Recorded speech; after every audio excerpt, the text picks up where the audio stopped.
Like you're ready.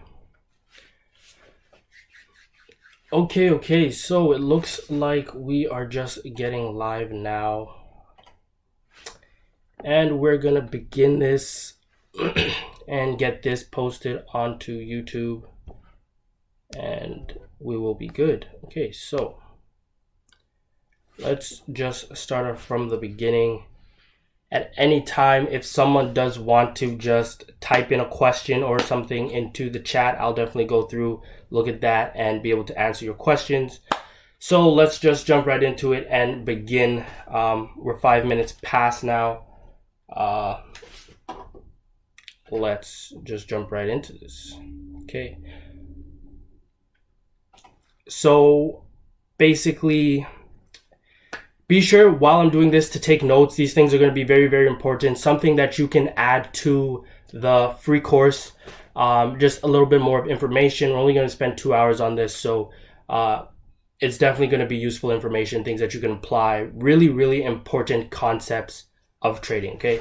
So, hey traders, my name is JD. In case you don't already know me, I've been trading for just over 6 years now, and I've been self-taught until recently. I've met some industrial trader friends, and today I'm going to show you really how to succeed in the market no matter where you are right now. Basically, whether you're confused and you're just cramming more knowledge into your brain, useless information, good information, you're not sure how to apply it. I do want to make sure you guys do grab a notebook and you take notes, because this is only going to be valuable information. In my trading style, I've already thrown out all the things that were excess junk, at least in my trading style. So I've removed all the uselessness.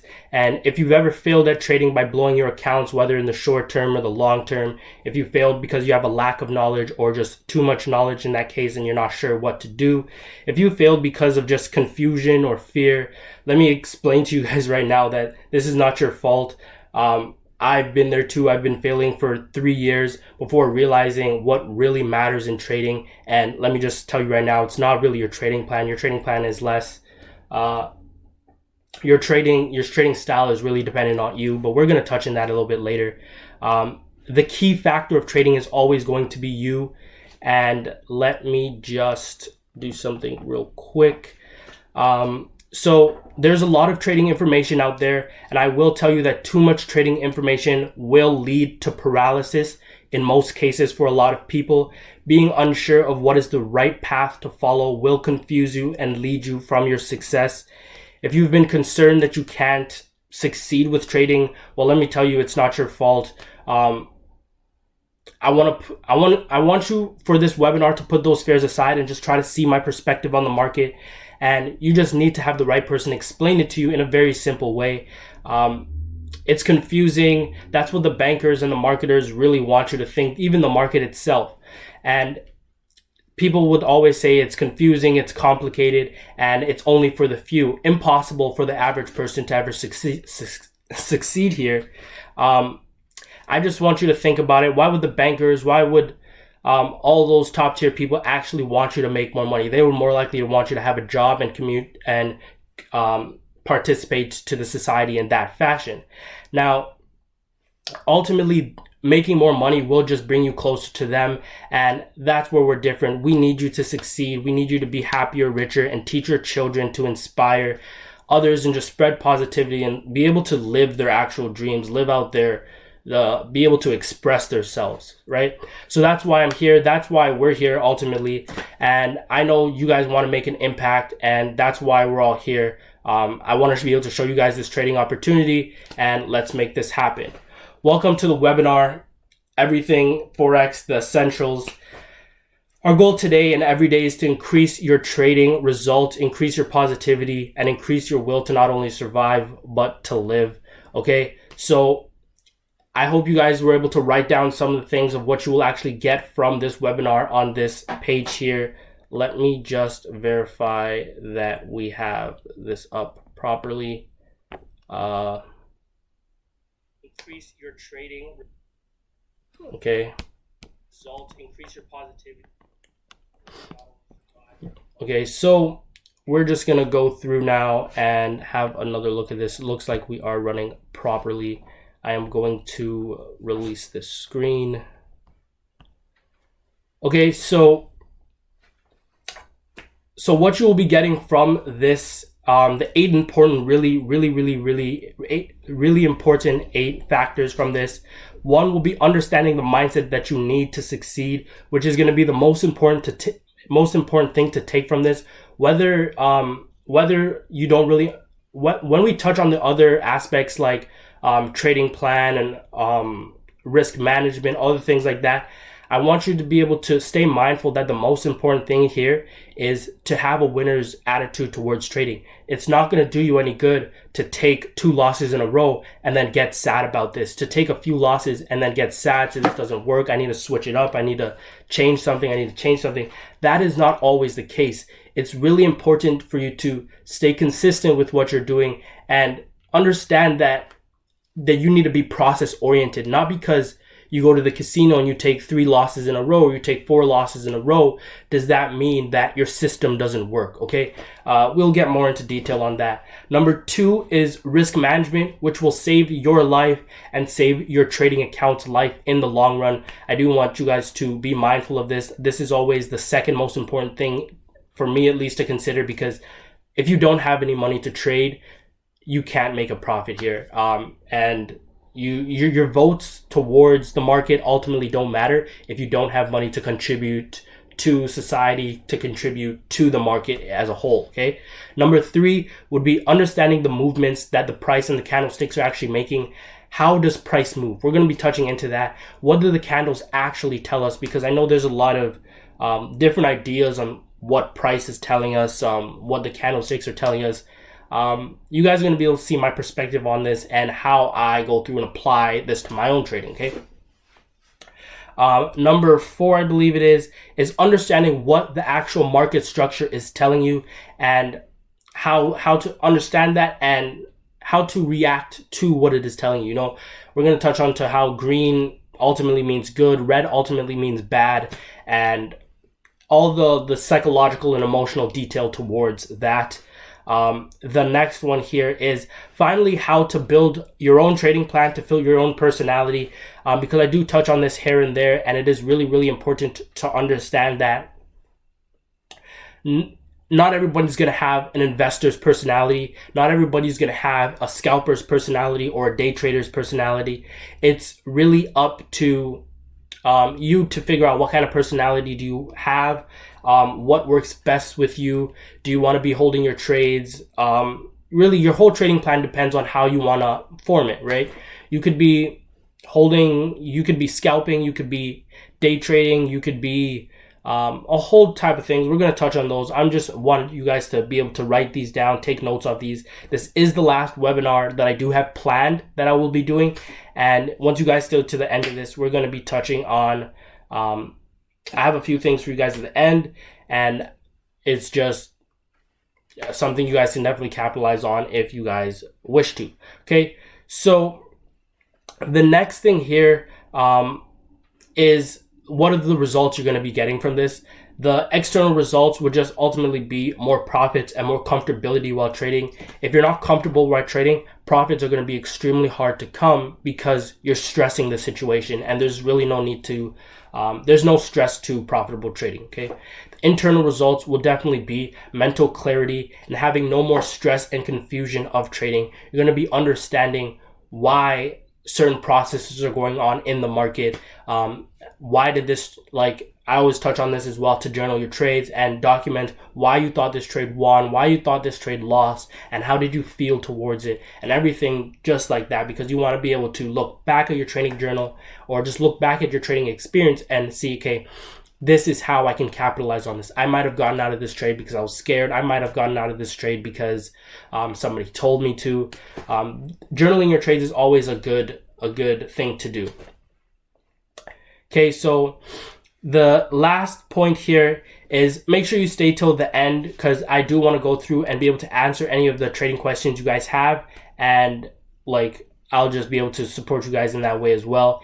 And one person here is also going to win a chance, is going to have a chance at winning a free course giveaway, which we will do in 24 hours tomorrow. And the details to that will be at the end. So make sure you stay tuned if you are interested in that. Okay. So I'm going to go through share my screen, and let's touch on the first aspect here, the first concept, which is mainly the mindset, the psychology of trading. And we're going to just touch on basically the idea of dice, odds and percentages. We're going to look at the casino's perspective towards risk, things like that, and why that's important.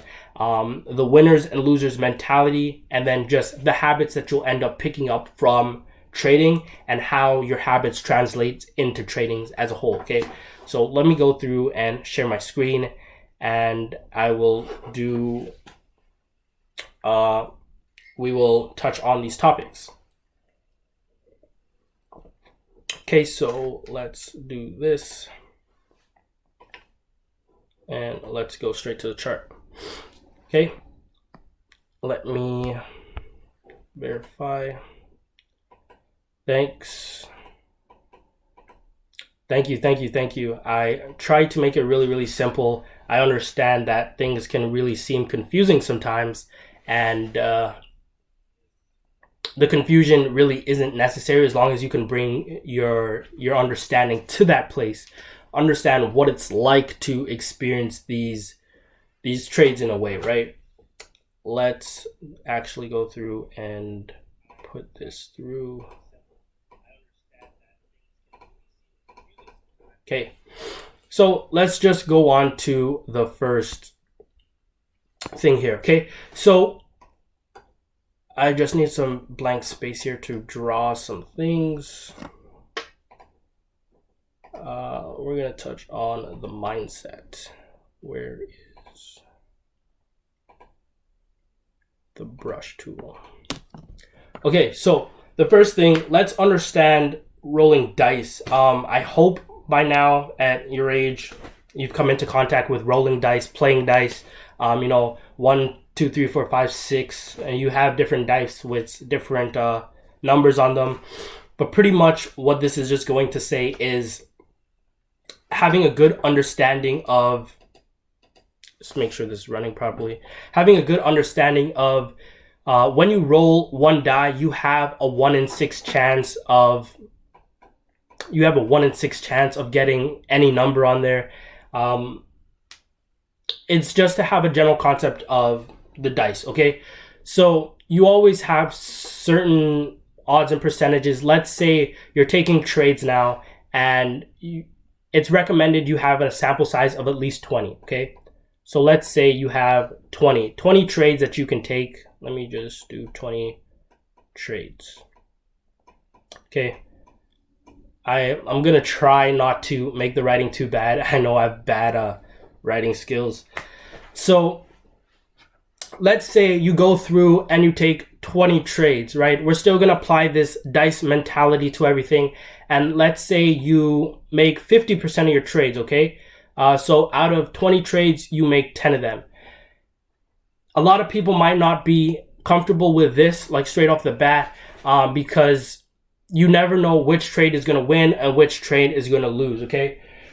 Similar to the dice, we never know which number we're going to land on, but we know we have a 1 in 6 chance of landing on any of them, okay? So 1 in 6 is definitely not good odds, but if you were rolling dice and you won on, let's say, like for whatever you're doing, let's say you won on 4 of 6 numbers, okay? So you have 4 out of 6 chances of winning every roll. So you might experience 2 consecutive losses in a row, but you never know which one is actually going to turn out to be a loss. You never know which one is actually going to turn out to be a win, but you know you have the statistical rate of a certain degree of success, okay? So it's like if your returns are naturally 50%, so according to the dice, that would be 3 out of 6, right? That's the same thing as taking 20 trades and only actually winning 10 of them, okay? So if you have this mentality of trading that you can actually be wrong a majority of the time, or you can be wrong 50% of the time on your trades and still be able to come out with a profit, that is a strong mindset to have, because a lot of people do get hung up on, oh man, I took 3 losses in a row. Maybe I'm not supposed to be taking any losses at all. There's a whole bunch of walls a person normally puts in front of them with trading, wrong perspective on maybe how they were introduced to trading, things just like that. So I want to bring to your attention that even if you do have 10 wins out of 20 trades in total, so you lost 10 and you actually won 10 trades, you can also really succeed at this if you were, let's say, risking 1 to gain 3 on every trade, okay? So if you're risking 1, and I don't know if I can bring up my calculator here, but you can pretty much do the math and you can see how this turns out. I believe this is 75% increase, or I do know the math of 1 to 2. So if you risk $1 to gain $2 for every trade that you take, and as a whole, out of the 20 trades that you've taken, you only make 10 of them, you still make 50% on your money, okay? So we're going to touch on a bunch of other simple concepts just like this, but it's a simple idea of risking less to gain more on all of your trades, okay? Don't risk $5 to gain $1. That's not worth the risk. You would never risk your house to gain a pencil. It's just having that simple idea. And moving over from this whole dice idea to understand that you can roll your dice, or you can take your trades and still have a winning outcome, even though you take losses momentarily, and you're never conscious of which one is actually going to win and which one is going to actually lose, okay? So we're just going to move this whole thought over into, I want to talk about odds and percentages, because this is something that a lot of traders, maybe they're just not mindful of it, or they just don't want to accept it, but I want to show you guys why this is going to be really, really important, just towards trading as a whole, okay? Let's find some space. Okay, so let's talk about odds. So let's say we are taking 10 trades as a whole. So these are just ratios that I'm working with. So if you're doing, let's say, 10 trades, this can ultimately also be 100 trades. They can also be 20 trades. It's just a whole ratio that I'm giving here. So out of, let's say, 10 trades, this is a 10. Out of 10 trades, you might be taking, let's say we also know we have 50% return. So out of 10 trades, we're actually going to win 5. I'm going to make this work properly. Win to losses, okay? So 5 wins, 10 trades. And basically, when we look at how we're actually going to go through and take these trades, let's just have a quick demonstration, a visual. So we're going to, and we're also going to risk 1 to gain 3, but we will look at this after. Risk 1 to gain 3. So we're going to win 1. We are going to win another one. We are going to win another one. So here, by this point in time, with all of our trades, we might be under the impression that we're on a winning streak, right? We could be really, really happy. And this is why you can't be getting emotional with your trading, because if you go on 3 wins in a row, let's say we actually go on and take another win, right? So we're taking 4 straight wins in a row. We might feel really, really happy with ourselves, and we're like, you know what? Your ego might start to step in and be like, I'm undefeatable, or whatever the case may be. There's a lot of psychological issues that will start to arise once a person starts to get ahead of themselves and things just like this. So they might be like, let me increase my risk next time on the next trade, or let me just take a higher risk. Let me not use a stop loss this time. Let me try to switch things up basically, and not follow the pattern, not follow the habits that you were going with previously, okay? So let's not just jump into the results of that, but we still know our odds are 5 wins out of 10 trades as a whole. So our next trade can still be a loss, right? And this is why it might be really messed up with trading. A lot of people struggle with this because they might have been expecting that they're going to win 5 straight trades in a row. and be really upset when they take that first loss. And if they did increase their risk because they were under the impression that they can't lose, or they just want to be right on this position, let me just also throw in and mention that once you are taking a trade, you are never to be under the impression that you have to be right. If you're taking a trade and you're like, I need this trade to work out, I need this trade to win right now, you are already going in with a bias, and you are already going in with a certain type of fear, because once that trade is in a certain amount of drawdown, which really depends on your psychological tolerance for risk. Once you're in a state of drawdown, or the price is really close to your stop loss, 10 pips from your stop loss, 5 pips, 20 pips, whatever the case, once you're actually in drawdown, you start to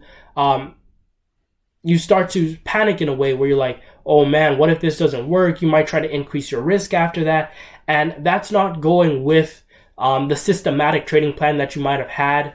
And that's not going with continuing low risk, continuing, just going exactly with the trading plan, because your trading plan might not have said, or it might have said, just let it hit the stop loss, let it just take you out, and then you can look to re-enter another position, not get scared along the way, enter more positions, and then run the risk of losing more. You're never supposed to be adding positions to losing trades, because this increases the odds, not increases the odds of you losing, but increases the odds of you losing more when you do take a loss on that initial trade. Okay, so like this, where we have already taken 5 trades here, 4 wins and 1 loss.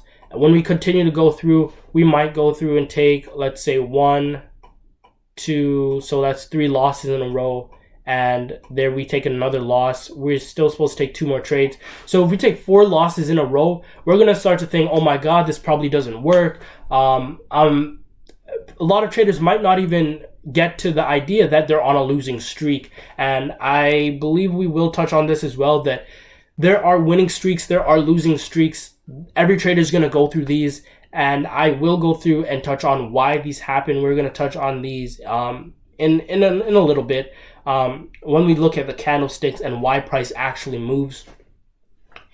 But pretty much we get the idea that there can be a whole lot of psychological barriers for a trader experiencing these trades emotionally, and this is why I always recommend doing live accounts. Even if they're going to be small accounts, just do a live account, because you need to be training your emotions while you're trading. If you're not training your emotions while you're trading, then you're going to be set up for a huge psychological, let's just say a psychological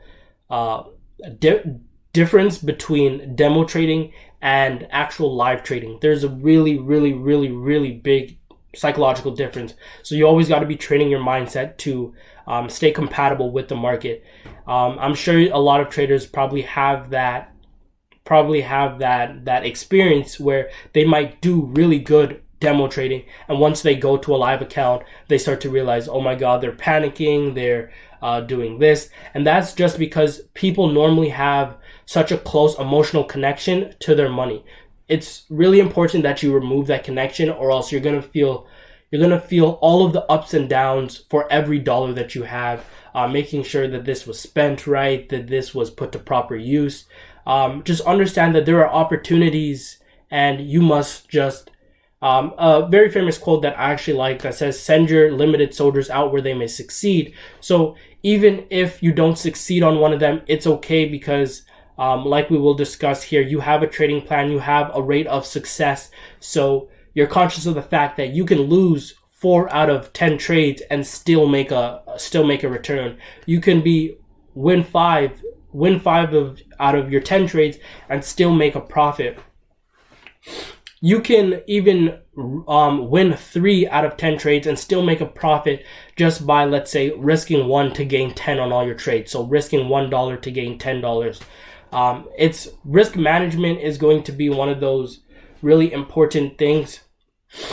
And basically, let's just go through and let's just add 2 more losses in here, okay? So we're going to take 6 losses as a whole and 4 wins. And once a trader goes through this, takes actual 10 trades and six of them are losing, they might feel really mentally exhausted. They're like, hey, what can I change? What can I switch up? Because they might be under the impression that they're doing something wrong. And just because you do win, just because you do win 4 and lose 6 doesn't mean nothing is wrong with this. If you just go through, test your trading plan, figure out, okay, what is your rate of return? How can I adjust this maybe to the degree that I'm risking less to gain more?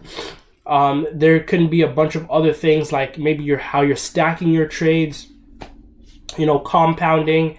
Do you want to filter out some of your trade ideas, and a bunch of other things just like this, okay? Let's make sure that we have these. Okay, so this is pretty much the idea of odds and percentages. And you can see why this relates to the dice, because you can still take a degree of losing trades and still come out on top, okay? So if we're risking 1 to gain 3, I'm just going to pull up my calculator. I'm not sure if you guys are going to be able to see it. But I'm going to just do it anyways, and we can show you. So let's say we're risking 1 to gain 3. So for every win that we take, we're going to make 3. And every loss that we take, we're going to lose 1. So I'm going to go through and we're going to do 3 plus 3 plus 3, right? We're going to take 4 wins here. And we're going to take 6 losses. So 6 losses, we can just do -6, right?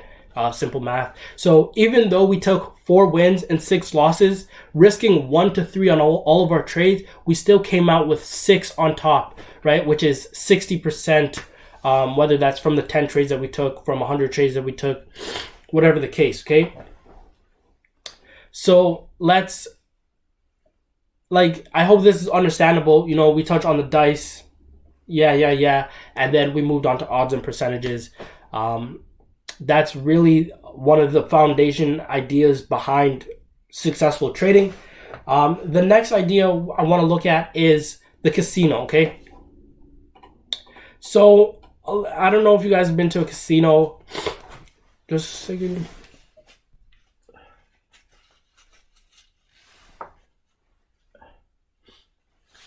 So pretty much,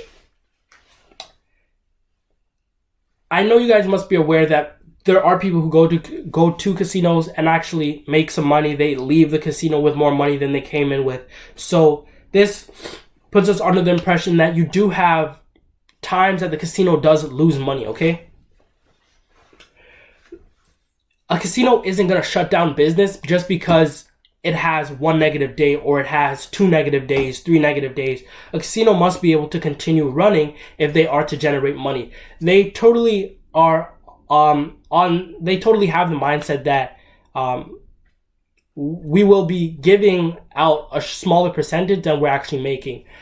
It's just like going to the slot machine, and let's say normally the slot machines might be towards the house, meaning the casino is going to win more times than you will.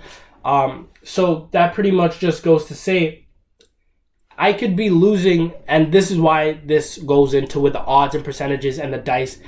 I could be losing a whole ton of my trades and still be winning winning few of them and still make a profit, okay? The casino is constantly giving out money, and the casino isn't going to get mad and get sad and all those type of things just because one person wins. Now, if there is a particular person that comes into the casino and is continuously winning, maybe they might be suspected of cheating or whatever. We're not going to touch on that, just because that idea really isn't applicable. Not applicable, but it's not really relevant for this. But you do have the casino obviously trying to manage its risk, okay? There are small risk games, like maybe let's say a slot machine. You do have high risk games, which would then be like playing poker or blackjack, whatever the case. You do have low risk games and you do have high risk games, but the casino has managed its risk all around the room, okay? So the same thing goes for you. While you're taking your trades, you should let's say only risk 20% of your balance at a maximum, no matter how much trades that you're taking. and that would be just currently for how much trades you're taking. But the portfolio can be diverse so much where you might be taking some stock trades, you might be taking some real estate investments, along with Forex, futures.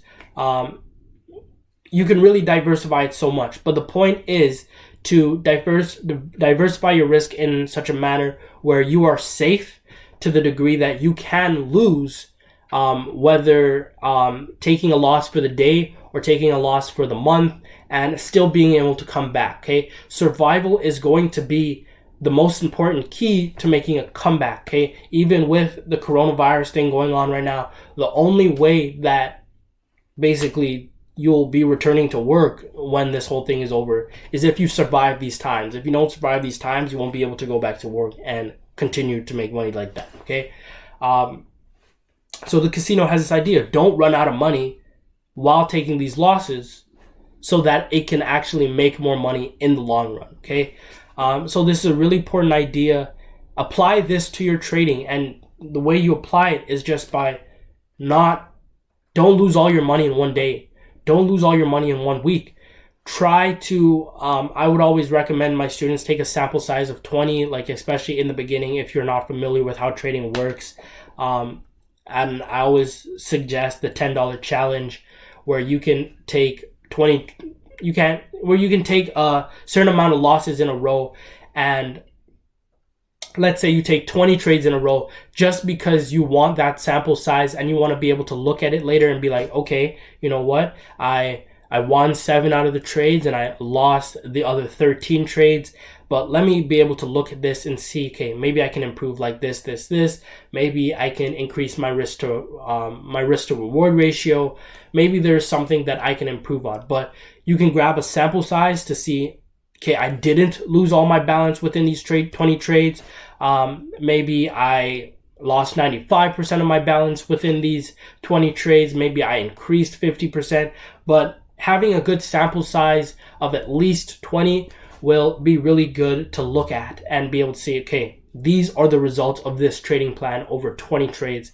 How can I capitalize on this opportunity? How can I optimize this opportunity? Okay, we're running a bit behind time, but we're still going to make it happen. Okay, so the next thing I want to touch on, which connects to all of these as well. This is the whole first part that I want to talk about, the mindset and why it's important to have all these things are just adding up to having the winner's mindset towards trading, okay? Because I understand that not just because I tell you this here will you be able to get instant success with it, but once you're able to work with it and turn this into a habit, okay? Because I'm going to touch on this as well just right after that. When you're growing up in school and the workforce life and all that type of stuff, you're not really aware of a lot of these ideas. It's so much taught that you need to be such a winner and, you know, don't take any losses. But a lot of successful people are going to bring your attention to the fact that you can learn so much from your failures, from your losses. You can learn so much and actually be able to come back from it. And one of the most important things is just survival, being able to continue going even though things are in a negative state or whatever the case may be, okay? So the winners and losers mentality, I'm going to put this here. Okay, so that's the whole thing on, you can actually go through and read a lot of positive self-help books or whatever the case, because I find that they really do bring your mind to the right perspective you need to have on taking opportunities in life. You know, there's always a risk to go outside and cross the road. Even now, more than ever with the whole coronavirus thing, there's a risk going outside. So you need to limit your social interactions just so you can not take the risk of blowing your account, in this case, losing your life, right? Just so you can continue going later on. So another good thing on this, on the winners to loser mentality, okay? one of my favorite books brings to one of my favorite books reminds me of right now. So let's say you're a little child, maybe around the age of 2 or 3, and you're meeting a dog for the very first time in your life, and let's say the dog completely like bites you really, really bad, traumatizes you for life. And remember I said this is your first experience with a dog, okay? I'm going to try and make this story really quick so we can move on to the next point of habits. But let's say the dog bites you really, really badly. Your experience to that, after that point in time may just be all dogs are bad, oh my God, dogs are probably evil. The dog bit me. The dog was making me bleed. It was so painful. All dogs bite people. You're just going to have a negative reaction to that, okay? So let's say a few years later, 3 years later, 4 years later, when let's say you're 6 years old, you're 5, 6 years old, now you're let's say your parents are trying to bring you to the park to have some fun, whatever the case, and let's say you go and you see dogs at the park. Once you go there and you see dogs at the park, there's a strong likelihood that that child is going to be completely terrified just because they're linking this current experience to their past experience with dogs. Dogs are around. This dog might come up to me and bite me again, send me back to the hospital, might make me feel so much pain again. There's just a lot of fear resonating with this child because that was the first experience that kid had. That first experience was just really painful. It was a negative experience, okay? And I'm going to go through and relate this to trading right after. But let's say this kid, he leaves the park. He was terrified. He goes back to the park the next day. Now, he might just be terrified to go to the park this time, completely scared. Or you do have the perspective where he might be telling his parents, I don't want to go to the park. And as soon as maybe the parents will force the kid to go to the park, and the kid may just be completely scared, and this will traumatize the kid. Like, I can't stress that enough. This will traumatize the kid. They may go to the play place and they just sit there shaking in complete fear. It might seem over exaggerated, the story that I'm getting, but you can just apply it to different areas of life, whether certain people are still afraid of the dark. Like, certain adults might be afraid of the dark. Certain adults might be have certain relationship issues or whatever, just because they stem from a foundational base from their childhood. Things just like this, okay? So let's say the kid goes back to the park and they have the experience where, you know what, I am going to be open enough to go play with these dogs and just have an interaction. Let me expand the sample size for a little and, see what these dogs are saying, okay? So you go over to the dogs and let's say you go and, you pet it. You start playing with it. Let me just rewind a little. Let's say the kid is seeing other kids playing with these dogs. The kid will be really confused as to why this is happening. Why aren't the dogs biting this person? Why isn't the dog making this person bleed? Why isn't this kid in pain? Why is the kid smiling at these dogs? Okay. Now this will, like I said, make the kid really, really confused because his first experience told him dogs bite people. Dogs will make you feel pain. And this will just make the kid confused. Okay. So this goes lightly. I just want to touch on this, that this goes towards trading, as if I take 5 winning trades in a row, and then I go through and I take one losing trade that might be really, really bad, I might be taking this very poorly psychologically and be like, oh my goodness, like, I remember I had the idea as well that no matter how much money I make in the market always comes back to take it. This ultimately isn't what's happening, but this is the same idea the kid is going through, okay? So even though things were away in the beginning, things are different now. And you might just think this is the cycle of things. The dogs are ultimately going to return to that state of biting me, right? Things just are ultimately going to turn out worse. Okay, so also So once the kid goes through and starts playing with the dog, he'll then return to a state of confusion, be like, okay, why did the first dog bite me? Why did I go through pain with that first dog? And okay, so the way this whole thing goes towards with trading is that you can't be linking your current trade to your past trades, like having the same emotional idea. Oh my God, the last 3 trades were winners. I'm going to skip this next trade because the last ones were winner. I don't know why people would have that idea, but you could definitely have that idea. There's a lot of roadblocks for traders along the way. So I don't want people to be linking past experiences to present ones.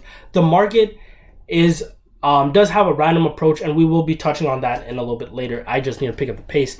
But pretty much, the market has a random approach. You're never going to know which trade is going to win and which trade is going to lose. And that goes back to this whole idea that I was talking about here with the whole dice, with the whole odds and percentages type thing. Because like, if we're taking these 4 losing trades in a row and we're like, you know what, we're not going to take the next trade. What if this next trade was a winner?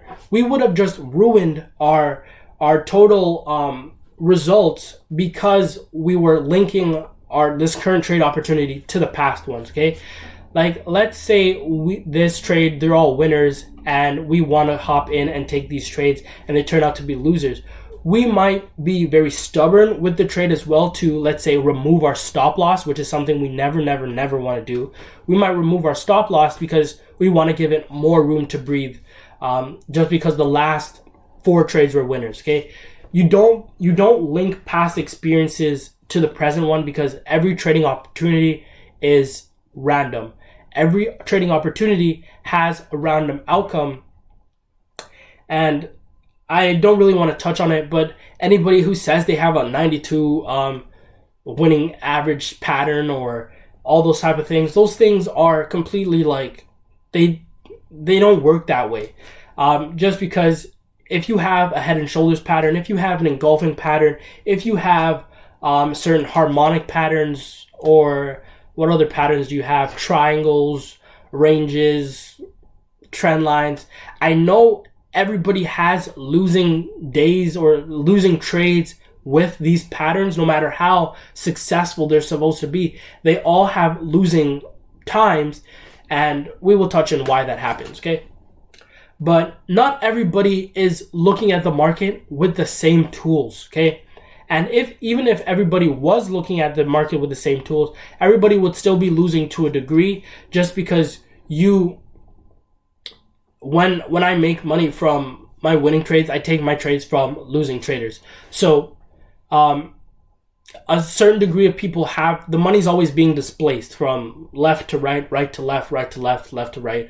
The money's always being displaced, so everybody can't win at one time. That's just how the market works. For Apple to send me an iPhone, they literally have to send that one iPhone. We can't both share that one iPhone. That's not the way that's going to work. Okay, so the next point are the habits, and the winners and losers mentality thing. I'd like you guys to just go through and read some books. There's a lot of great books on having a positive mental attitude. You can't get sad and mad about your losing trades. You can't get too happy with your winning trades, or you're going to maybe start getting greedy and let me increase the risk this time. Let me increase the risk. Let me increase the risk. Let me remove my stop loss. Let me do more. If you just stay consistent with the risk management system that you might be going with, low risk, because like I said, if you're taking notes on this, which I stress take notes, you can take a large sample size. Always leave room for error, because we do have random outcomes with every pattern in the market. One of the key things which we're touching on right after this is risk. Just risk management. So risk to reward which is one thing which is really going to put a lot of the trades on our best sides. And trading plan stuff is really based on your personality, but we're going to touch on that. Okay, so the next thing is really just habits. These things you need to, you ultimately need to put them in your habit. Like I said, when you're raised up in school and going into that job workforce life, these are not really the ideas that come along with that. So it might be a little hard to apply them in the beginning, understanding, oh my God, like, I know a lot of people also have the idea of not wanting to try something new because of the fear of getting ridiculed along the way, okay? Nobody wants to be seen at the bottom, even if that's starting out. And that ultimately is a part of the loser's mentality, because to get somewhere, you have to start. Like, you literally just have to start before you can start increasing and get to the place that you ultimately want to be at, okay? So like I said, yeah, these have to become your habits. You need to practice these things.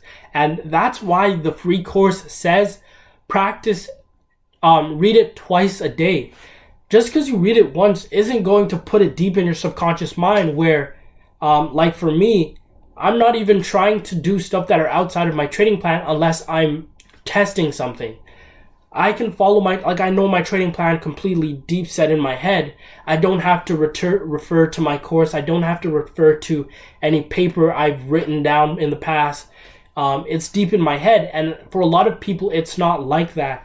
And so how do you expect to go to the market and apply these things naturally, apply these things like first nature, like second nature, without having a good understanding for why you're having this mentality, why you are doing certain things that you're doing, not getting hung up on your losses. And I'm stressing this whole winner's mentality thing, because this was something for me, at least, that was holding me back a lot. Having the mindset that I need to be winning 9 out of 10 trades, that I need to be winning all of my trades, that I need to be a perfectionist, okay? If you're a perfectionist, you're not really going to do the best with trading, just because trading is not a perfect thing. It's not, like I said, like, you're going to have losing streaks and you're going to have losing trades as well. Losing trades make up the winning trades as a whole, okay? You never know which one's going to win or lose. So if I decided to skip out on one of these trades, sure, it might have saved me because it turned out to be a loss, but it might have ruined my process or my process-oriented thinking just if that trade had turned out to be a winner, okay? And it might turn out to be a large winner that had covered a few of maybe the previous losses or a few of the losses that are going to come later, okay? So that's what I've got to say on the mindset. We're going to just touch on the next thing, okay? Risk is risk management. Let me just go through and see if I can do it like this, actually. Okay. Let us go like this. So the next thing, which we touch on this briefly, risk. So you can risk 1 to gain 3. Always risk less to gain more. That is just a standard I keep for myself, just because you don't really want to be caught in a situation where you're risking your house to gain a pencil. That doesn't make sense.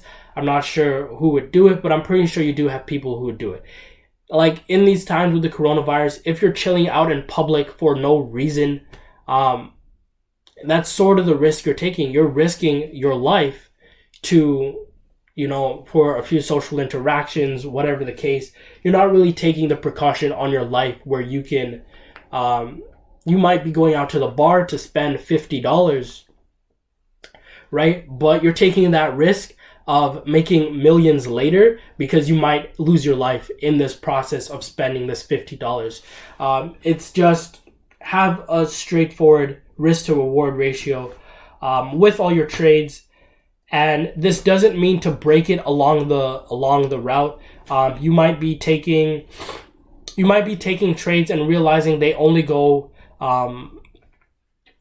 30 pips in profit, then hits your stop loss.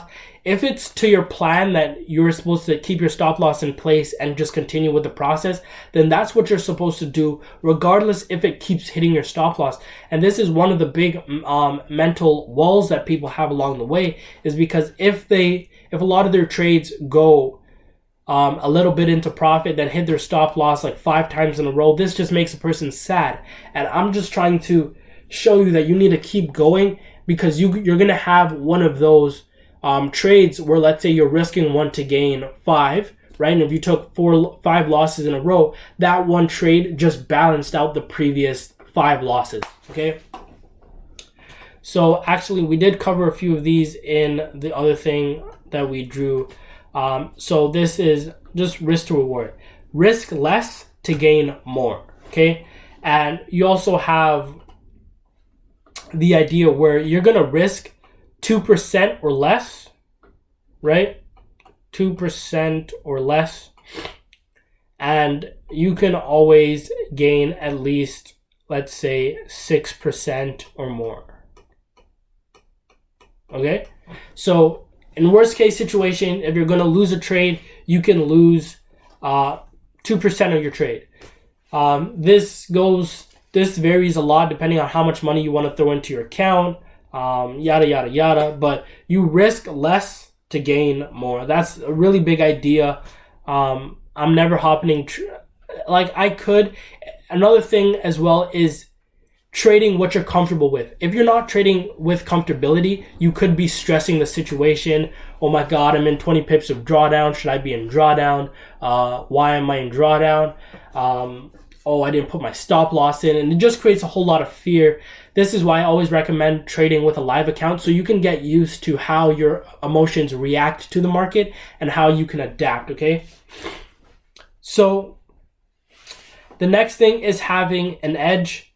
So there's a lot of different types of ways that we can apply an edge. One of the basic forms of thinking about an edge is just having a statistical value. A statistical advantage in the market. So let's just look at that, saying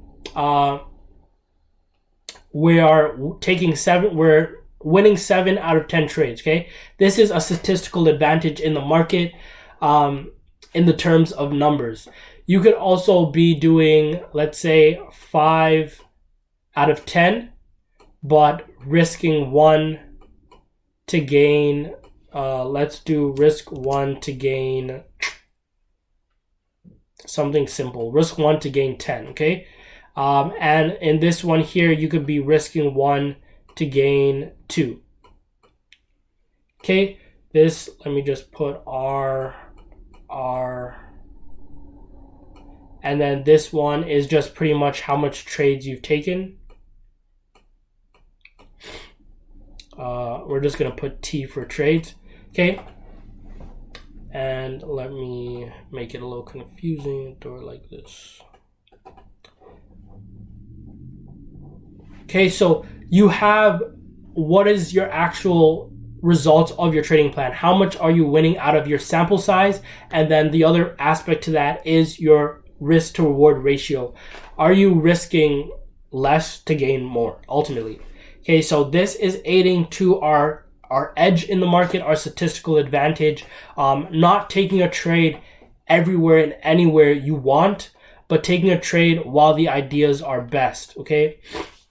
Like here, I'm looking to take a trade on the short side towards Bitcoin just because I can see price went from its old support to its new resistance, okay? So, like, I'm not trying to take a trade all up in this area, all up in these areas in between, but only at support and only at resistance.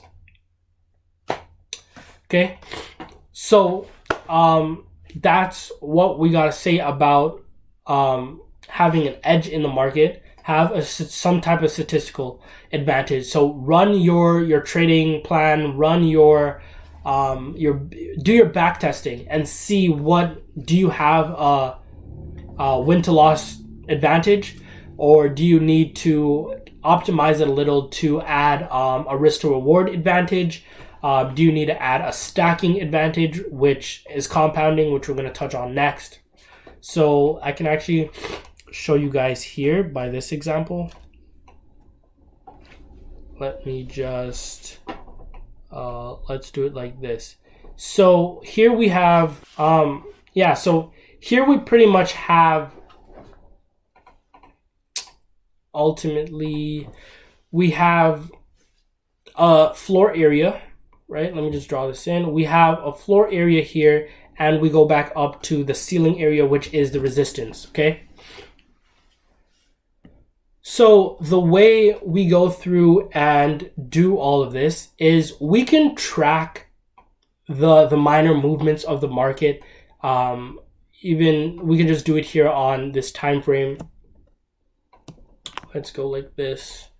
So if we go through, we can see that we're at a floor. So if the ball is supposed to bounce from the floor to the ceiling, then we can see how we can watch the momentum of the ball to see once it is actually gearing up to go up, and from there. So if we just watch our steps here, you guys should be able to see these. I mean, I could see them, you guys can see them.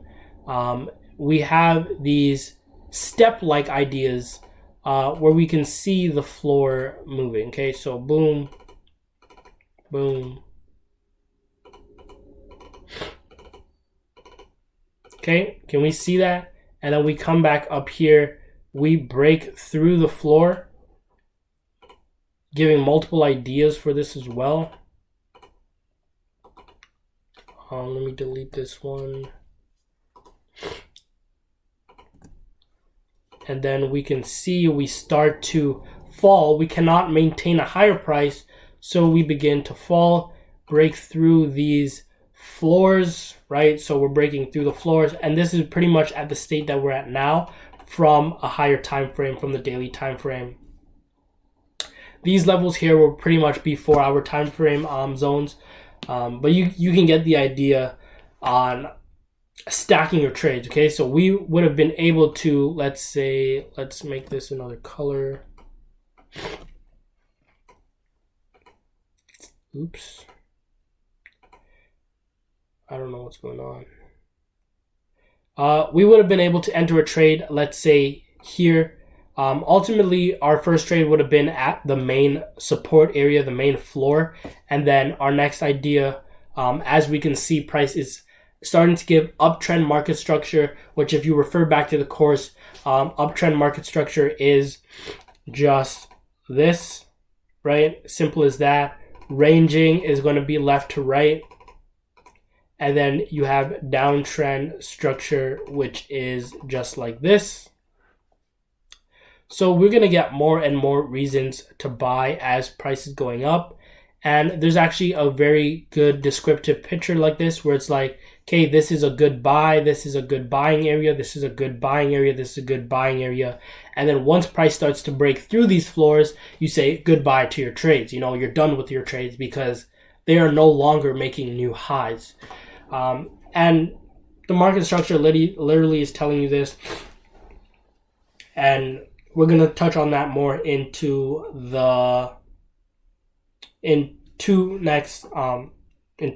topics. Next thing is just having a sample size, okay? So if you go through and let's say you were to take all these trades, I just want you to take every opportunity that is there so you can get the results for how it turns out. The way I go through and describe this as well is, let's say you have a trend line, okay, a downward trend line. And even though I don't use trend lines, a lot of traders do, and a lot of traders know what trend lines are. So this is just a good example to put, I guess. So let's say the way trend lines normally work is you're trying to sell when price is at these areas, right? This acts as a resistance.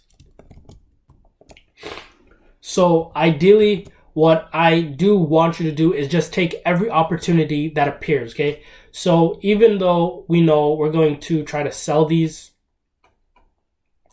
let's say price then goes up here like this, which then means buy because we're above the resistance area.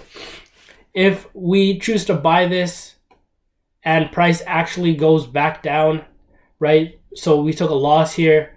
Now this tells you to sell. Price actually goes back up, and so you took another loss, 2 losses in a row. Instead of getting sad and mad when price gets back here, telling you basically to buy again and price falls through, just take every trade that happens and then look back at it and see, okay, at the end of the day, I still won 5 and lost.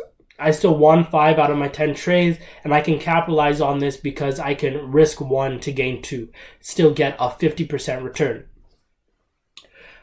Get a sample size, okay? Before you even want to try to make money in the markets, get a good psychological idea for what's going on, okay?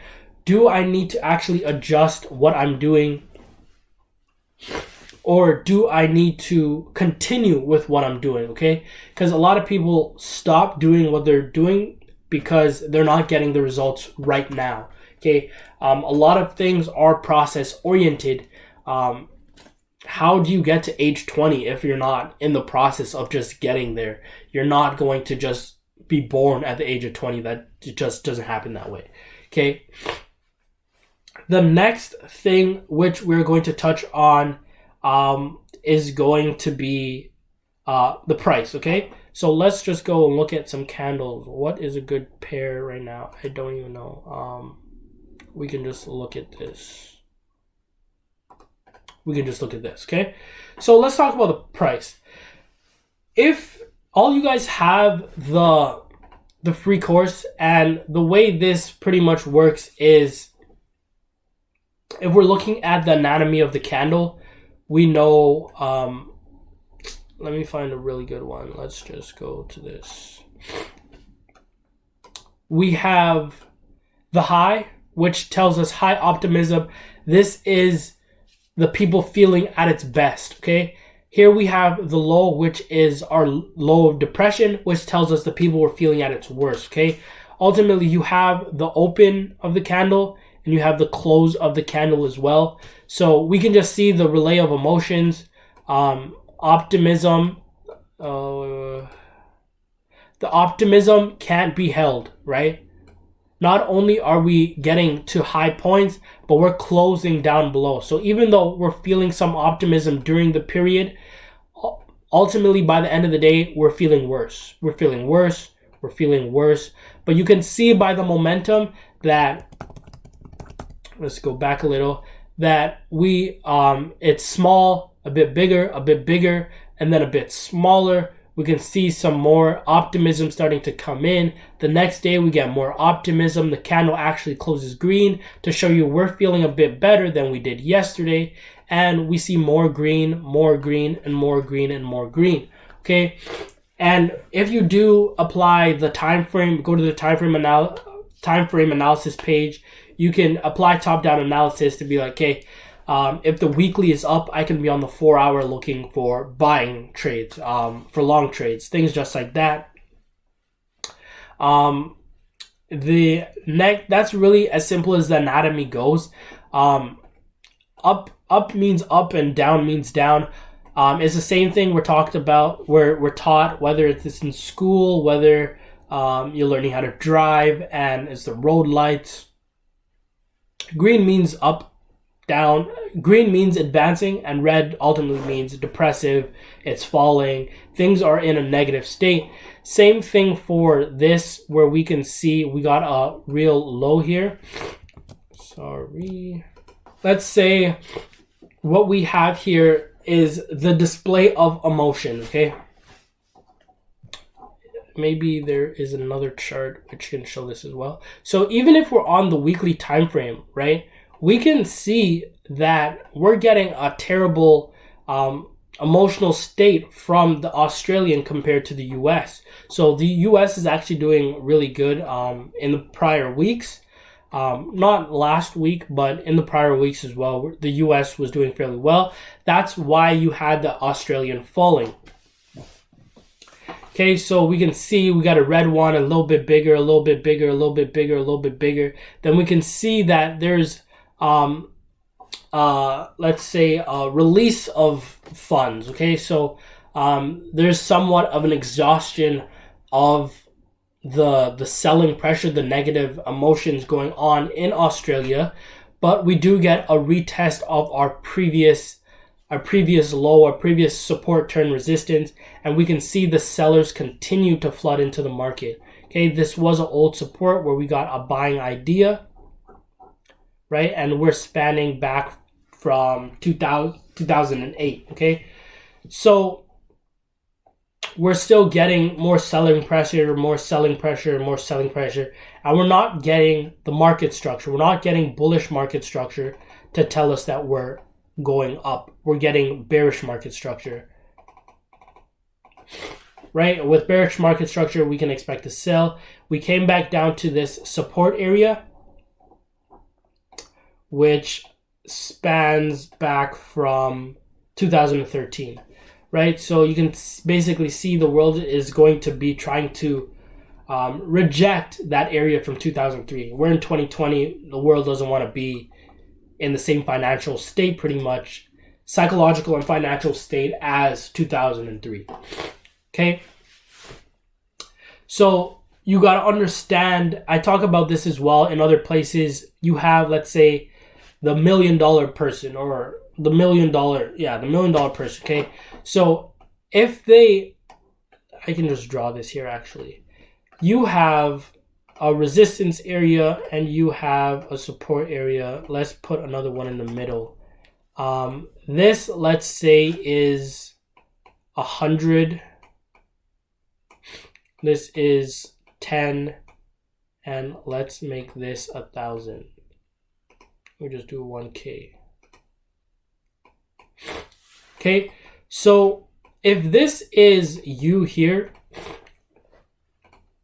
let's change the color to this. Yeah, we're just going to leave it like this. So if this is you here, always dealing with $10. You're used to dealing with $10. This might be completely cool with you. You're used to that. And the next thing here is when you reach to $100. So once you actually get to $100, you might be feeling really happy, and this goes back to the same idea of having a positive mindset with everything, not getting ahead of yourself, not risking more just because you're doing better, still keeping the same risk percentage. I talk about this other places as well, as just because something is worth $1 amount says very little to how much it's actually worth. The actual worth of something depends on the percentage that you'll be paying towards it, okay? So whether that's going to be 5% of your weekly pay or 10% of your weekly pay, whether you're spending 50% of your pay a week, that's much more impactful than I need to be spending $500 each pay. Just a little thing, but it all applies to this here, okay? Let me go through and do this next one. So once you actually start touching $100 from your previous $10 mindset, there's a few things that can happen. Okay? Either you're going to, not be able to do better because, this is such a new experience. You're not sure how to handle it. And so you do have the opportunity where you could go right back to $10. You're really a $10 person.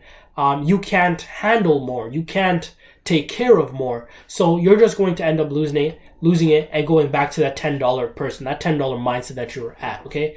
Now, the idea also exists that even when you handle $10, you might be able to do better, right? And continue rising and go to $1,000.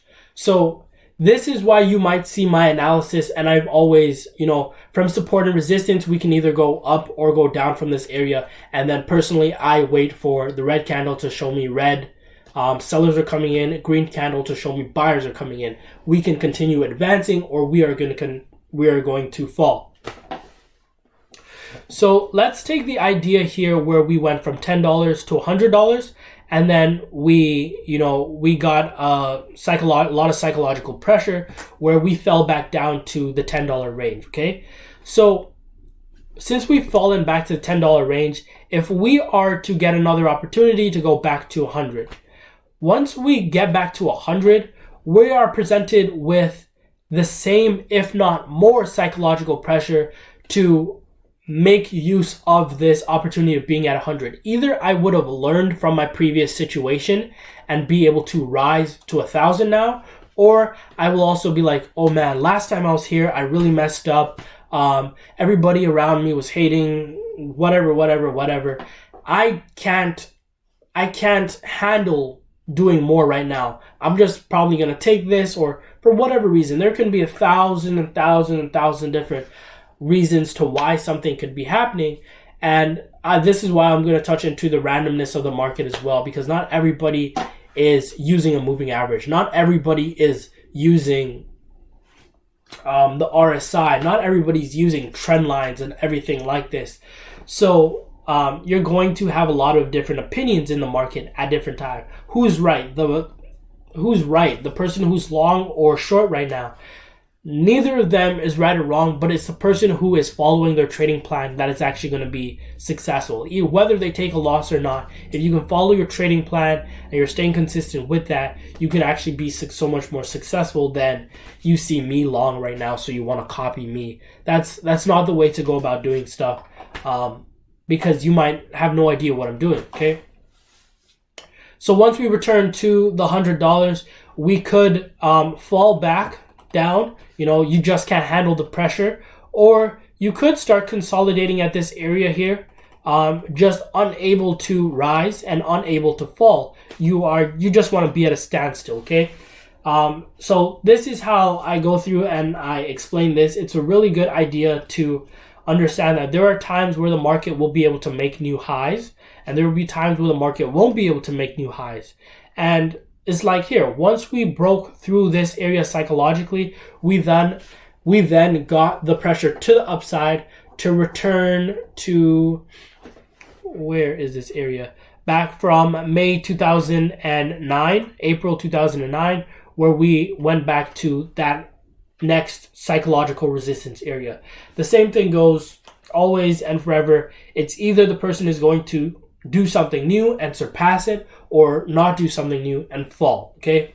Or it can just try to stay at that level. And the same thing goes for price. Like I mentioned earlier, you'll be able to rewind this video and take notes. It's going to be up for 24 hours. But you get the idea that either the person has to do something new, or they will repeat old actions. And people have such a close attachment to money, where their money follows suit to their emotional reactions with whatever they're doing. The same thing goes for, just a second. So yeah, the same thing goes for price, for a lot of things. If you're spending money, you are actively contributing to this market, whether you like it or not. Even if you're the person to lose your money all the time, if you're destroying money, you're also contributing to this, because you're on the sidelines for this point. Later on, 10 years down the line, the government's going to need to produce more money because your money is lost out of the system. Let's move on to the next thing, okay? Which this part I really, really love. This part is really, really valuable. I make sure you guys take notes on this one, okay? Okay, so what we are looking at is how price moves. And basically how price gets from 1 to 2 to 3. Okay, where is a good stable price that we can look at right now? Let's go to the daily time frame. I just need to find a really presentable pair that I can use for this. I guess we can use oil, actually. It's not analyzed. I need a clean chart. Let me just find one really, really quickly. Yeah, okay, we'll use this. Okay, so how does price get from 1 to 2 to 3? So a lot of people already know I don't use fundamental analysis. I just want to say this, that price is never moving because of fundamental analysis. Price is only going to move for one reason, and that's the investors that are in the market. I know there's a lot of traders that don't trade certain sessions because it might be a slow session. Everybody's asleep. Or you might have traders that don't want to trade on holidays because it is slow, even though the market is still open on holidays. Okay, you never know who's going to be in the market and who's going to be out of the market. Okay, so let me just jump in and show you this real quick, and then we'll hit the chart and show you that way. So let's say you have 10, you have 9, you have 8, you have 11, you have 12, and you have 13. Okay, so let's say price is starting out at 10, right? And I posted this recently on my Instagram as well and a few other places. Every time one person buys, another person is also selling. The only way I make money from the market is by taking it from the other side of the spectrum, taking it from the person who basically seen the opposite idea to me, and that's how that goes. Okay, so if I'm looking to buy, let's do 0.01. If I'm looking to, or let's just say I'm looking to buy at $10, okay? The only way I'm going to actually be able to fulfill my buy order is if somebody else on the other side of the world, or the other side of my position, would thought that $10 is a high price and they're going to sell. So we're going to basically switch, and I'm going to get in my long position. The only way that I'm going to make money is if I have other traders around the world increasing the price, increasing the value of this. More traders coming in, and the dispersal flow is pushing the price up. So let's say there's a lot of traders who say news is going to make this happen. The news can entice people to want to get into a trade or something like that. But ultimately, the underlying foundation of why the price is going up is because you have buyers, you have investors like you and me, investors like hedge funds, governments, and everybody contributing to the market. They're the ones who are like, you know what, this is a good buying opportunity. I'm going to enter my position. And then we see price start accumulating. It's accumulating and letting go, accumulating and letting go. So once the price, like let's say, reaches a resistance where price, people aren't seeing that price can be raised anymore. People aren't accepting a higher price because, you know what, it's kind of just unacceptable to continue going higher at this point for whatever reason. Maybe, like I mentioned, maybe people haven't been at this height before, so they're like, you know what, I'm not sure I can go any further. Whatever psychological issue. So the only way I'm going to make money is if I think there are traders at 11 and at 12 who think these are low prices as well that are going to want to keep buying. And then let's say I choose to get out at 13, right? So I'm going to go from 10 to 13 and I can make my profit. Also, all these traders that got in sell positions, they either lost their positions or they're currently in drawdown, okay? So this doesn't mean that they have to normally get the short end of the stick, but they're trading their trading plan as well. So if let's do this like this as well. Okay. We have support and resistance. If my trading plan says to buy, and the trade normally just goes like this, and I lose the trade, okay? What does this tell me other than there's not another large amount of traders that have the same idea I did, okay? Every trade, that no matter what your trading plan is going to have wins and losses, like no matter what. Just because you have certain traders who, let's just do another one like this. you have certain traders that are going to see trend lines. You have certain traders that are going to see Fibonacci's on there as well. And everybody's not using the same thing. Certain people are using Bollinger Bands. Certain people are just trading naked charts like myself. You have certain people who are doing a whole ton of things you never even heard of, whatever. But the money is going to move where a majority of the traders are putting their money on, okay? So just because I take a losing trade doesn't mean that my plan doesn't work, but it just means that a large amount of the traders didn't have the same trade idea I had as well. And this goes back into how price moves from 10 to 11 to 12. And let's say you take a buy. This is the same idea as taking a buy at a 10, price going to 11, and maybe sellers start actually coming into the market and move the price back down to 10 to 9 to 8 to 7 to 6, and price falls. Okay, but it's the investors moving the price. Only the investors can change the price based on their inputs. This is why I also say, if you're not trading, you're not actually making a vote into the market, okay? You need to be making a vote into the market for you to have some impact on where the price is actually going, okay? It's always supply and demand and having a certain flow, okay, to the market. So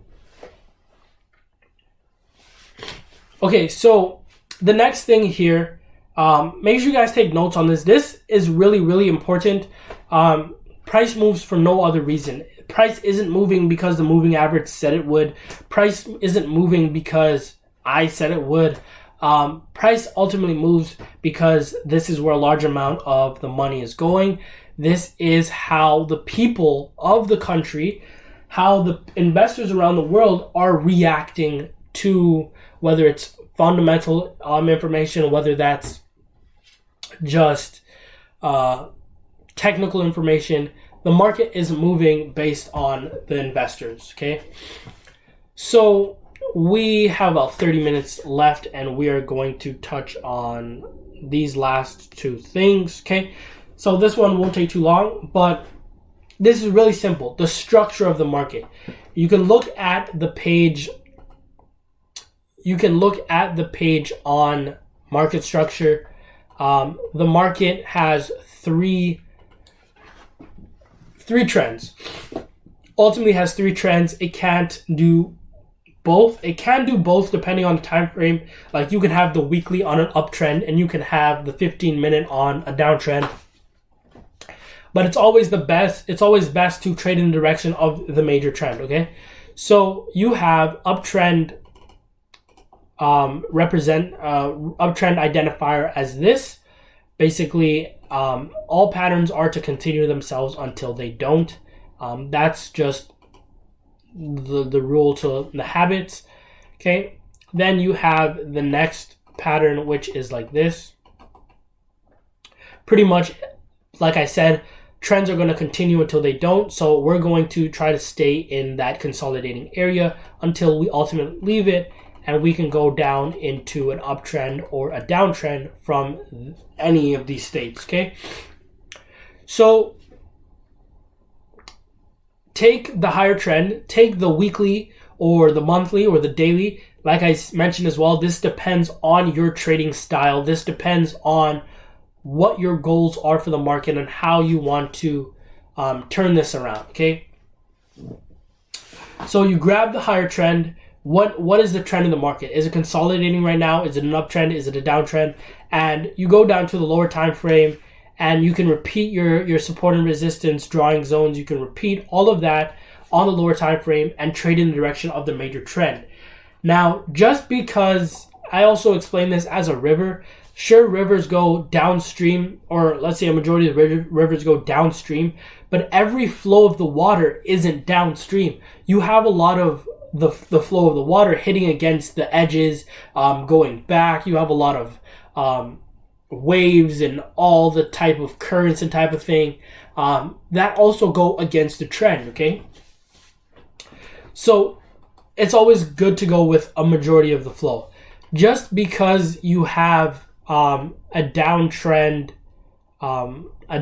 structure, and let's say downtrend structure on the weekly time frame, and on the 4-hour time frame you're seeing uptrend structure, you are still to move in the direction of the major time frame. I'm perfectly fine with taking a loss on the lower time frame going with the direction of the major time frame. I would, like, you just don't go against the major time frame. It's better to be wrong going with the majority than it is to be going against the majority, because the majority has the dominant effect. The majority is leading the way. Okay.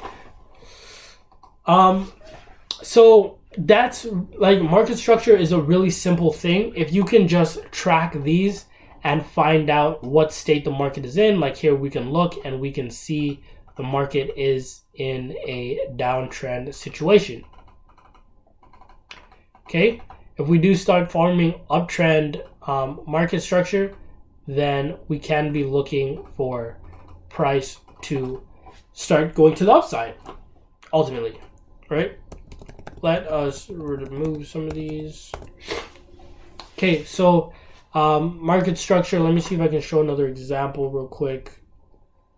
So this is like consolidation, right? We came from the downtrend to consolidating within this area. We're on the daily time frame, so we've been in here for about 22 days. Okay, if we go on the weekly time frame, the consolidation doesn't look as much, but you can see we are tiring out from falling.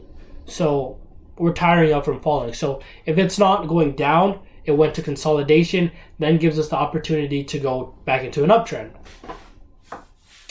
So the next thing which I want to touch on, and this is more for you, building your own trading plan. Okay, above all, you need to have a firm belief in your trading plan. So there's a few ways you're going to actually be able to achieve this. Definitely backtest your own trading plan that you have, whether you want to use the free course, and backtest that, see how that comes out. But you need to have some backtesting, some certain type of experience with your trading plan to have that firm belief that, you know what, I can depend on this. I could literally, everything could go to shit, but I can depend on my trading plan to return profits to me. Okay, you need to understand your trading plan like you know your name, like you know your skin color, like you know. There's a lot of, like, you need to know it very, very firmly. Like, there's no way I should ask you what's your trading plan and you not be able to answer me, right? Because if I ask you what your name is, you're going to be able to tell me what your name is. You need to have a firm understanding for your trading plan and how all of this works, okay? So the next thing here is risk management. Risk management is the next most important thing after having the mindset in place. Maybe you're going to try to write this down. Okay. Your first and most important thing, background, remove that.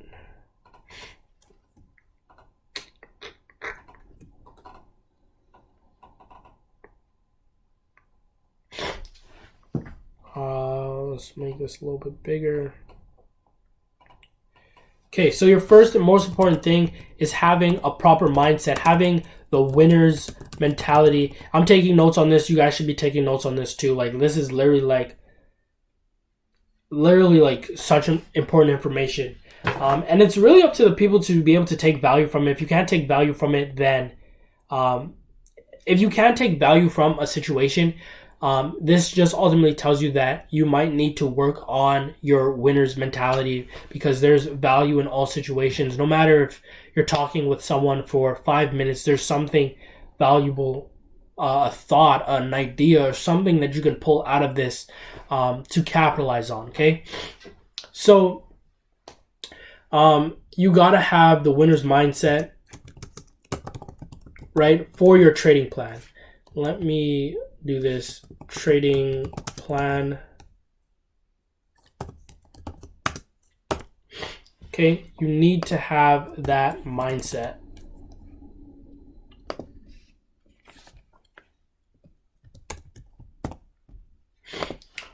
Also, you just need to believe in your trading plan. You need to believe in your trading plan like you know your name, you know.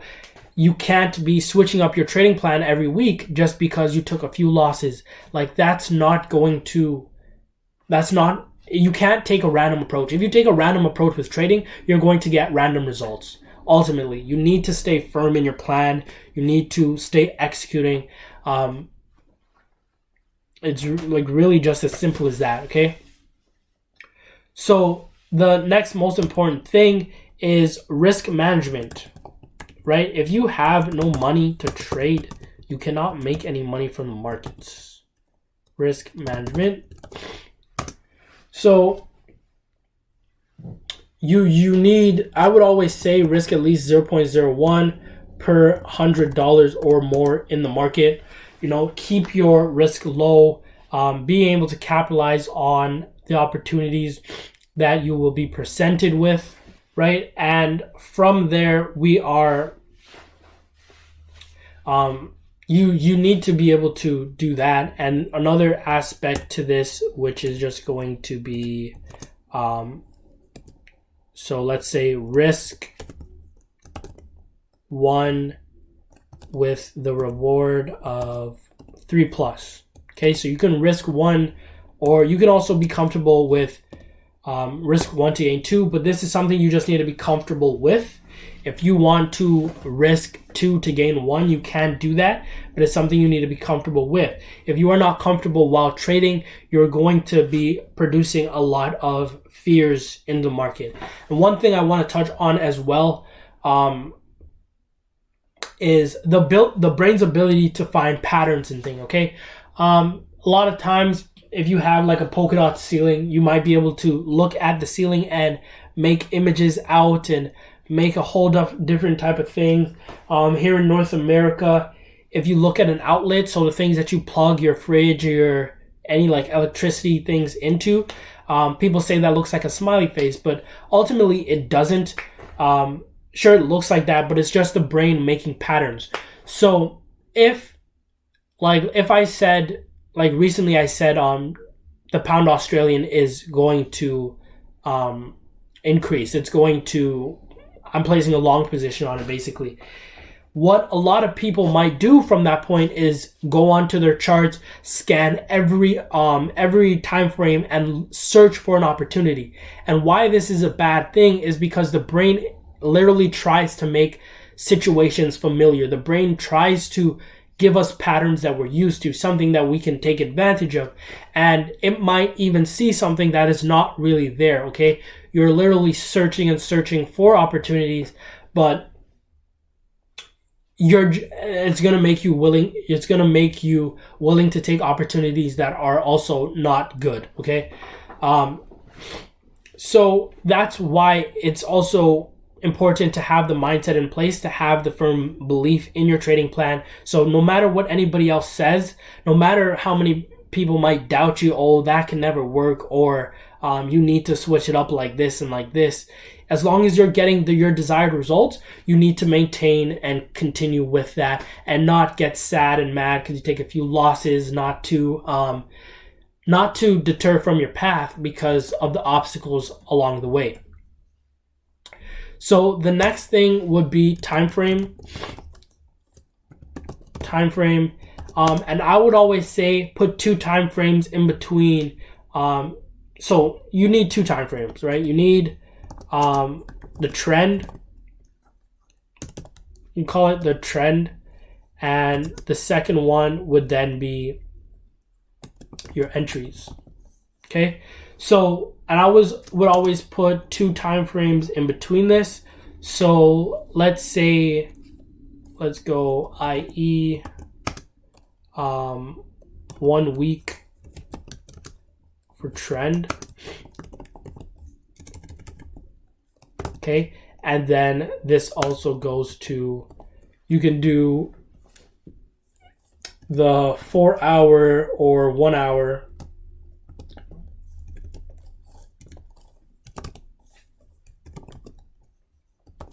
entries, okay? So like the reason why we're putting a distance between the trend and the entry time frame is because, like I mentioned, there's going to be different market structure, different trends operating on all of the time frames. Okay, you might have the weekly in a downtrend, and you might have the 5-minute in an uptrend. Okay, so we want to trade in the direction of the major time frame. Let me just add that. Trend is your friend. Trade in the direction of the major trend.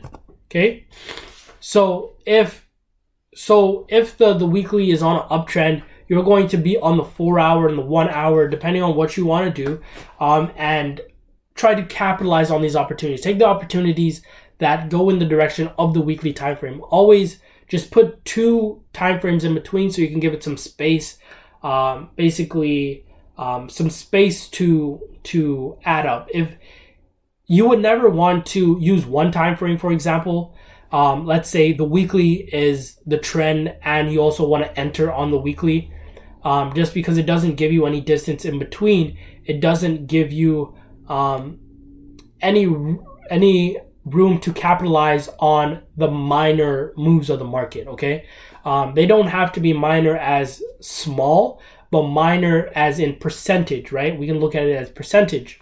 Okay, so the next really important thing here, I wish I could, let's do this. Okay, so the next really important thing here is, just a second. Nope.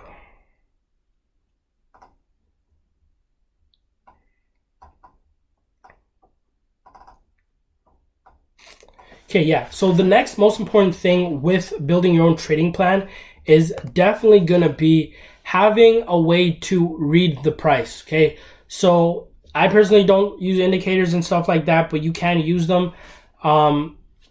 Like I said, what you want to do in the market depends on your personality and your ability to work with that. So we're just going to write price reading. Okay, so I like to just use the candlesticks, right? Because the candlesticks are ultimately going to be the rawest form of indicators that you can get to. Green is up and red is down. Small candles have less activity in them. That's why they're really indecisive for what direction they want to go in. And then you just need to have some form of reading the price. So whether that's going to be that, candlesticks or moving averages, whether you want to use line charts, whether you want to use RSIs, stocks, what else is there? Trend lines. You need some idea of how you are going to determine what is buying worthy and what is selling worthy. And that's really as simple as that. As long as you can stay consistent with that, I wouldn't say adding a whole ton of these, because like you can look back and listen to it as well, why the market is random, because not everybody is going to be using all of these things at once. But I can depend on a lot of people using candlesticks, right? Just because candlesticks are very, very popular these days. Moving averages are popular as well, but they're popular as well. So the next thing here is some idea of support and resistance. So I'm just going to put SR, right? Support and resistance. You want to be identifying what is a low price and what is a high price. You want to buy low and sell high. So you can use the moving averages as well. What?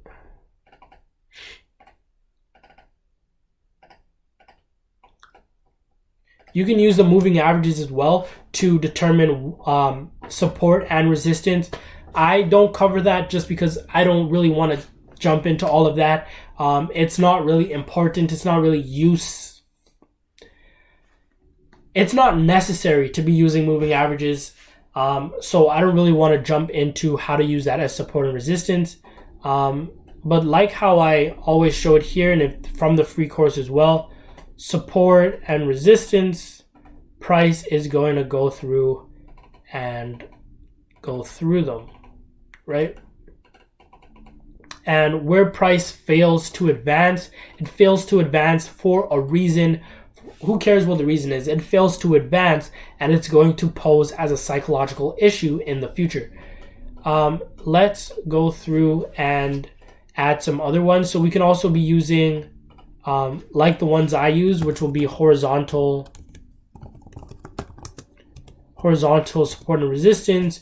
We can also be using trend lines, right, to identify what is a low price and what is a high price. That's what support and resistance ultimately is telling you. And then what else can we use for support and resistance? You can be using Bollinger Bands. There's a whole bunch of different types of stuff. Have an idea for what is a low price and what is a high price. Next thing here would just be structure. So what kind of patterns are you trying to trade in the market? A lot of people want to do head and shoulders, want to be doing head and shoulders. A lot of people want to be doing engulfings. A lot of people want to be doing, what other patterns do you have? Like triangles. You have a whole different wide range of different types of patterns. All these patterns are, all the patterns have a random outcome. There's a very famous quote that says, a trader's job is identifying a pattern in the market and determining the risk of finding out whether that pattern will play itself out as it has in the future. Okay, so this is why risk management will also come into importance here. Being able to risk 1 to gain 3 on our trades. Just we see a pattern happen and we're like, okay, this is the floor area. I am going to risk $1 to gain 3 on this. This is why that type of thing is important. And the mindset on top of that is really, really important, because you might take 2 losses in a row and you're like, you know what, this doesn't work. Let me switch it up, which is not always the case, okay? That's why you need the sample size to be able to get a better judgment on this, okay? So you need the patterns. What patterns are you going to trade? Like me, if you want to just refer to the course, I'm only trading those 3. I'm only trading while I know the market is in one of those 3 states: the uptrend, the consolidation, or the downtrend, okay? So next would be correlation, right? Understand that the market is correlated. So this just is correlation, strength versus weakness. Okay, so you buy what is strong and you sell what is weak. Let me try to show an example real quick. Let's go on the daily time frame. So here we can see once price came from this floor area, it increased. Let's go next time frame, it increased. Next time frame, it increased. Next time frame, it increased. Next time frame, it increased. Let's go down to Euro Australian, and then this one should fall as well, right? We've fallen. If we go to the pound Australian, we didn't necessarily fall, so we can see that the pound is probably having some strength, right? And once we look at these pound pairs, we can see the pound is having some strength. So that causes consolidation within the pound Australian, because we can see the Australian was also rising, okay? I believe, yeah, those are all the pairs for those. So that's how correlation works. Buy the strong, sell the weak, and the two, if you're trading 2 pairs that are somewhat equally strong or somewhat equally strength, whether that's going to be weakness, indecision, or strength, this pair is going to consolidate. You want to trade the weak against the strong and the strong against the weak. don't trade two things that are near evenly matched, because those things they're near evenly matched. They're going to be a tie, right, in the long run. Okay, so the next thing here is have an idea for your stop loss, your entry, and your target. These things always have to be predefined before you can get into the market. Like, always have to be predefined before you can get into the market. I just need to find where I left these off, where I left that writing off. Crap. Yeah, so always have an idea for where you're getting into the market before you get in, whether that's going to be in the case of a winner, whether that's going to be in the case of a loser, okay? So this also goes into risking 1 to gain 3, risking 1 to gain 4, risking 1 to gain 5.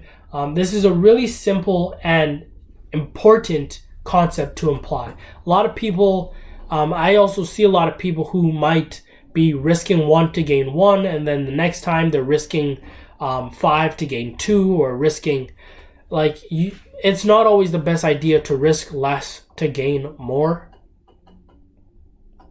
If I can just find where I left off this text, then that would be great.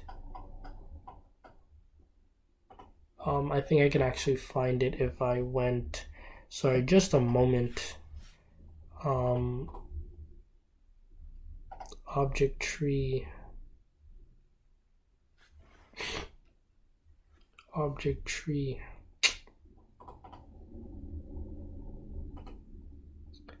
I don't know, I might have lost it.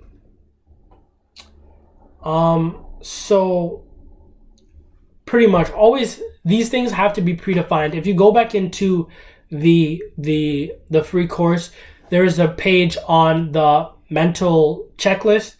Literally, if you go through and just make sure you have that understood, that all of your trades can only end in one of four ways. Either it's going to be a small loss, break even, small win, or big win. No chance for small losses, okay? Let's go back in this and probably move it.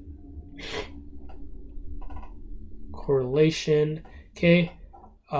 Strength versus weakness. And SET, so have a stop, entry. Know where you're going to enter before the market actually before the market closes. So you're like, okay, if I get a green candle at this support, then I should be entering the market, and my stop loss will be below the floor, and my target will be the next take profit, the next resistance above. Okay, always have these things predefined before you actually get into the market. Target. Okay, and a few other things. Next, really, really important. I don't know why people choose to overlook this, but at least the students that message me and tell me that they're actually using this, and they just tell me how useful it actually is, okay? So have a journal, record the things. So record, I don't think I can really go into detail on this right now. I do want to start wrapping this up, but you can always record things like the dates. So the dates you enter, exit, and how you feel. How you feel is really, really important. How you feel about your trades. Do you realize you're starting to panic? Do you realize that you could have increased the risk more? And we're just going to include thoughts. Also include prices. Did anybody tell you to enter this position? Is this a signal? And make sure you include your risks, okay? And this will ultimately, at the end of trading week, you'll be able to look at this and see how you can improve on these and things just like this. Last but not least would be simple, okay? So after you have your trading journal, you start building more experience with this, you can then go through and remove any of the useless things.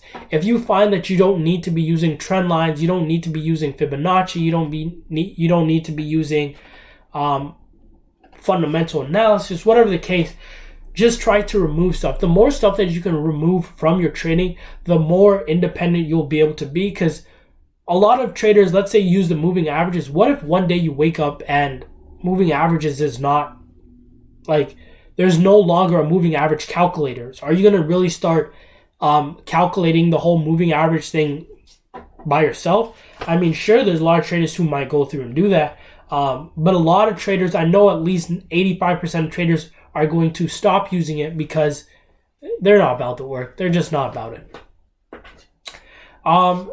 That's really how that goes. You can use this to build a trading plan for yourself. The trading plan is going to be based on your personality, okay? The trading is such a free place where you can go through and choose to do whatever you want, but you also need to not take a random approach with it. You need to stay systematic. You need to apply some very common sense like ideas towards your trading and the concepts, risking one to gain more, having a statistical edge in the market. So maybe you're not taking trades all the time, but you're only taking trades during key support and resistance areas. Applying the time frame analysis, having a trend, a major time frame for the trend and lower time frame for your actual entries, having a way of reading the price, some way that you feel confident with, some way that you really feel that you can depend on this, because if you wake up one day and you don't think that your trading plan is going to work, do you think it's going to work? Because you're not gonna be willing to see the opportunities for the market and things like that. Like when I mentioned, your brain is trying to find patterns in things. So if I say go buy gold right now, and I don't really give you much other information, you're probably gonna go on that chart and scan for a bunch of buying opportunities that fit your trading plan. And next, have a way to determine what is a low price and what is a high price. This is support and resistance. There are many ways, probably thousands and thousands of ways of determining a support and resistance. You really need to choose one and just work with it. And next is to have what patterns are you going to trade in the market? There are thousands and thousands of patterns as well. You don't need to use all of them. All patterns are also going to have a random outcome. So just try to keep it simple as possible. Correlation, don't sell strong stuff, don't buy weak stuff. SET, stop loss, entry, and target. Always know where you're getting into the market in case things go wrong for yourself. Always leave room for error. This goes back to the risk management, why we're risking 0.01 for every $100 or more in the account. Journal your trades so you can have something to look back at. Literally journal your trades to have something to look back at. And try to keep it as simple as possible. There's something called analysis paralysis. And pretty much if you have a ton of indicators on your chart and 7 of them tell you to buy, 12 of them tell you to sell, a lot of people are going to be caught up in the situation where they don't know what to do. They're like, maybe I'll just sit this one out. And we've discussed this and why you shouldn't really just be sitting out your trades because you don't feel like taking them. We're not applying biases to our trades. We're literally just trading your plan. You don't need to apply a bias. You don't need to be like, this one looks like this. I also want to talk about the reason why we're not going to say, this one doesn't look like a good trade, because I know a lot of traders have that experience where there might be trades that look completely terrible that still turn out to be really good winners, and you have trades that look really good that still turn out to be really, like, not bad losers, but trades that still look good and turn out to hit their stop loss, okay? So don't judge your trades based on their appearance. Just don't do that one. I want to start wrapping this up. If you guys have any questions that I can answer, be sure to just type it in there, and I will go through and answer your questions. In the meantime, I will go through and just try to close this out. Okay, so pretty much I just want to ask you guys, don't you guys finally want to start understanding what's going on in the markets? Especially during times like this, people need more money. People need to realize that look how many jobs and people were laid off, and now their jobs and their financial future is just really uncertain right now. It's best to learn how to trade. It's best to have that confidence behind you that no matter how things go, I have this skill that I can improve on. Not even just that, but you can like go outside and actually be able to live your dreams. There's so many people that don't want to be spending all day and all that time at work. You can be spending that time with your family, your friends, eating and living your life ultimately, not surviving, but actually being able to thrive. And also learning how to make your money work for you, okay? So if you are interested, you can opt in to get the free course that we will be giving away tomorrow. We'll be choosing a winner for that. All you have to do is, I believe we do have the information at the bottom there, so you can go through and get the free course. The free course is only going to be up until April 25th, right? After that will be taken down. And make sure you go through and you follow me on Instagram at 247pips. Follow me at the Pip Academy as well. Make sure you like, you comment. Make sure you like, you comment, and you share the most recent post to win a chance at getting the free course, which we will be giving out and choosing the winner tomorrow, just in 24 hours. And also, currently, right now, you guys do have the opportunity, okay? You guys can head over to the site, thepipacademy.com, and for this limited time with just 24 hours, all these courses will be $212 off for just you guys here. And after 24 hours, this will be wrapped up. You can get access to it by applying that code in there, 212 off. Other than that, so we've spent just about 2 hours on this call, but I go into way more detail in the course videos on everything over simple aspects, simple concepts on, okay, apply this and exactly how to combine all these few 9 trading concepts together and how to make them work for you. Okay, so in full access of the course, I provide you with an intro step-by-step into Forex, how I mark up my charts, how I take trades, and even new opportunities to use things I once did like Fibonacci's and trend lines. I definitely show that old trading style that I used to do, which you might see a lot of traders using now. Okay, so the best thing about it is definitely that it's simple and I'm always here. You can message me, you can call me, and I'm here to help you guys out. And pretty much that's all I got to say. If there's any questions, no, there's no questions. Thank you for tuning in. I really do appreciate it. This is the last webinar I do plan on doing for now at least. And it's always worth it to just get in and start be self-sufficient, start understanding how money works. How does price go from 10, 12, 11? Why are the prices of certain things increasing? Why are the prices of certain things decreasing? You can literally look at something and see, is this thing in the future? Is this thing worth investing in? Okay. And it's okay if you're wrong, right? Because you have a statistical advantage in the market. Okay. So that's it. I don't want to keep you guys all day. It's the weekend. Make sure you guys go prep for the market. I'll also be doing some other things. And I'll show you guys how I analyze the market for next week shortly. But that's it, guys. Have fun with the whole trading thing. Have fun with, learning this. Join TPA and I'll see you guys inside. Happy trading, guys. Happy trading.